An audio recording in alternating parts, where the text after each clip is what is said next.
নমস্কার, নজর রাখবো পরবর্তী খবরের দিকে। মান্দাই বিধানসভার মান্দাই থেকে বোরখা বাজার যাবার রাস্তা খারাপ রয়েছে। বালডুং এলাকায় প্রায় 3 কিলোমিটার জনজাতি পরিবারগুলো স্থানীয় নেতা সহ এলাকার বিধায়ক স্বপ্না দেববর্মার কাছে বিষয়টি অভিযোগ জানিয়েছেন। তারা জানান ব্লকেও বিষয়টি জানানো হয়েছে, কিন্তু কোনো পক্ষেরই কোনো হেলদোল নেই। রাস্তাটি সংস্কার করার কোনো উদ্যোগ কোনো পক্ষই গ্রহণ করছে না। রাস্তা খারাপের জন্য স্কুল কলেজে যেতে পারছেন না এলাকার ছাত্রছাত্রীরা, এমনকি ছোট গাড়ি যানবাহন এই বেহাল রাস্তার কারণে আসতে চাইছেন না। ফলে এলাকাবাসীরা ভীষণভাবে বিপর্যস্ত।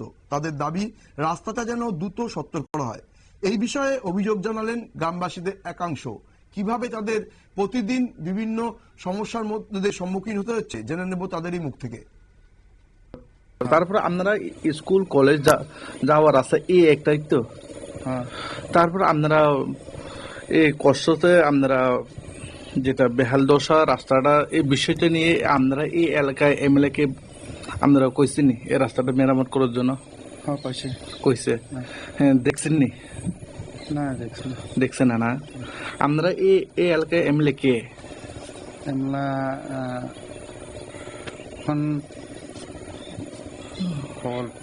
কবিতা স্বপ্না দেববর্মা। তারপরে ওই মান্দাই বিধানসভা অন্তর্গত এই এলাকায় দীর্ঘদিন যাবৎ এই রাস্তাটি ভাঙা ছিল। আপনারা এখন বর্তমানে সরকারকে কি বলবেন? রাস্তা বানানোর জন্য ভালো করে। আপনার নাম কি? আমরা দেখে নিলাম কিভাবে রাস্তা খারাপের জন্য এলাকার প্রশাসনের বিরুদ্ধে ক্ষোভ উগরে দিচ্ছেন স্থানীয় বাসিন্দারা। কেন এই রাস্তাটা ঠিক করা হচ্ছে না তার জবাব খুঁজছেন। আশা করব প্রশাসন নজর রাখবে এই বিষয়ে। পরের খবরে যাওয়ার আগে নিয়ে নেব ছোট্ট একটা বিরতি, ফিরে আসছি খুব তাড়াতাড়ি।